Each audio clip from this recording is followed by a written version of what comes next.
वर्तमान राज्य रे निर्वाचन आसन्न प्रथम फेज निर्वाचन आज स्क्रूटिनी चलछि। राज्य रे शासन विगत वर्ष मानकरे मुख्यमंत्री वीडियो माध्यम रे शासन करुछन्ति, किंतु सभारे जे गुमास्ता आउ रिमोट कंट्रोल धरिकी बाबू पांड्यान अछन्ति। ए परिप्रेक्षी मुख्यमंत्री दुईटी आसन रे नॉमिनेशन करुछन्ति। तार उद्देश्य संपर्क रे ए प्रेस वार्तालाप रहुछि। दुईटी आसन रे विगत दिन मानकर मध्य निर्वाचन लड़ीते से पश्चिम ओडिशा रे एवं करदाता मानकर पैसा को पुणी गोटे आसन छाड़ी से उपनिर्वाचन करते। वर्तमान मध्य ये जो निर्वाचन लड़ुंट आर गोटे महत्वपूर्ण उद्देश्य रही। से उद्देश्यटी होची से आसन गोटे छाड़े जो जदि छाड़ती कंटाबांजी जो बीजेडी तृतीय स्थान रे थिला सेठी गोटे चाषी पिला गरीब पिलाटा बीजेपी रो मात्र 128 भोट रे हारिथिला। बिजु जनता दल नवीन बाबू ताकू हरैया पे चाहूँ एवं द्वितीय रे जो आसन रे भी से रखिबे एवं छाड़िबे तांको इच्छाधीन विषय, किंतु गोटे कथा सुनिश्चित होईची जो भली भाव में आमे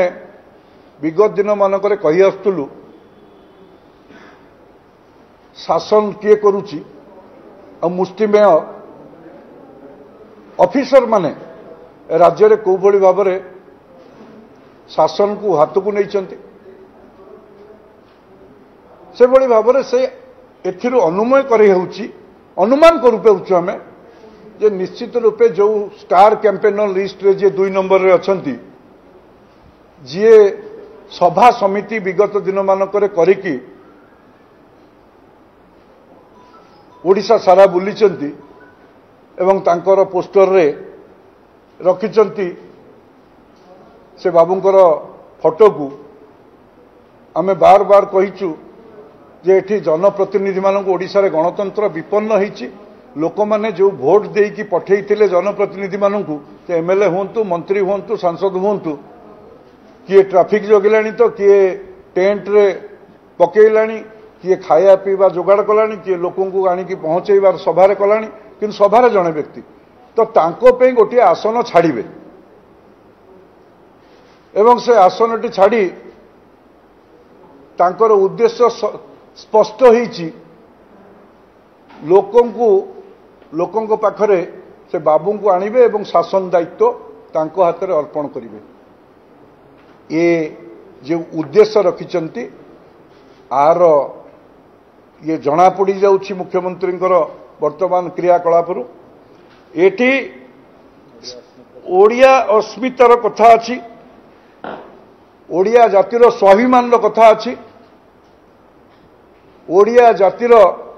अस्मिता को आधार करी भारतीय जनता पार्टी निर्वाचन को जाइछि। मुख्यमंत्री ये जो सुचिंतित योजना एवं जो उद्देश्य अच्छी ताकू केभे सफल करदेवे। विगत दिन मानकरे जो 5T ना रे व्यापक रूपांतरीकरण ना रे जो दुर्नीति भ्रष्टाचार होईछि ताकू साधारण ओडिया लोक मध्य मने रखिचंती ताकू भूली नाहंती। जो भली भाबरे मोदी पानी पई समस्तंको घर को पानी पहुंचेबा पई टैप माध्यम रे योजना कले, राज्य सरकार तार श्रेय नवा पई वसुधा योजना कले, किंतु वर्तमान तार संपूर्ण भाव में पानी पे डहल विकल होतिबा चित्र आम समस्तंक पाखरे आमे देखि पारुछे आमे को भली भाबरे लोक डहल विकल होउछन्ति पानी पे श्रेय पे ए कार्य को पानी जोगई पारे नहीं ए कथा को मध्य लोक अनुभव करिसेंति दुर्नीति भ्रष्टाचार न कहिले भल कारण प्रत्येक क्षेत्र रे से मां मान को सशक्तिकरण करने क्षेत्र में आमे देखुचे अपर पक्षरे मोदी 3 कोटी लखपति दीदीर परिकल्पना करी मां माने केभली लखपति हेबे से विषय पे योजना करुला बेले एटी सभा समिति को आनी करेबा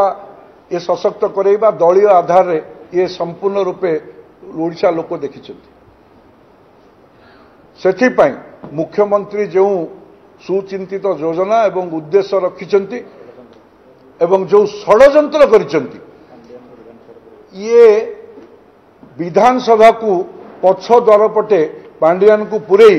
राज्य शासन भार दवाई ये योजना संपूर्ण रूपे ओडिशा लोक प्रत्याख्यान करेंगे ओडिया लोकंकर स्वाभिमान पाई जो स्वाभिमान उपरे बार बार आंच करुछन्ति ताहा मध्य समस्ते आमे देखुचे जगन्नाथ संस्कृति को कौ भलिया भाबरे अपमानित करिछन्ति जो बड़ ठाकुरंकर आश्रा रे आमे समस्ते बंचीचे तांकु जो परिक्रमा नारे जो 4500 कोटी टंकार दुर्नीति ताकु मध्य देखिछन्ति मुष्टिमय अधिकारी माने शासन दायित्व नैछन्ति जनप्रतिनिधि माने अपमानित होइछन्ति तो से दृष्टि ओडिशा रे गणतंत्र प्रतिष्ठा करिया पई राजनीतिक शासन प्रतिष्ठा करिया पई संविधान को एटी सुरक्षा देवा पई लोके मनस्थ करिछन्ति भारतीय जनता पार्टी को आगामी दिन रे शासन भार अर्पण करिवे जो शासन आसीबार जो प्रक्रिया ताकू जनता मन भितर स्थिर करिछन्ति बीजेपी रो शासन आसिले ओडिशार जो अपार संभावना अछि ताहाई ताकू परिपुष्ट करि परिबे आ प्रधानमंत्री जो विकसित भारतर जो संकल्प विकसित ओडिशा हेई परिबो एभली वार्ता लोकों पाखक जाई सारी लोके मनस्थ करिसेंति आगामी दिन में भारतीय जनता पार्टी सरकार हबो मुख्यमंत्री जो उद्देश्य जो षड्यंत्र ताहा ओडिया लोक विफल करिवे या मोर दृढ़ विश्वास।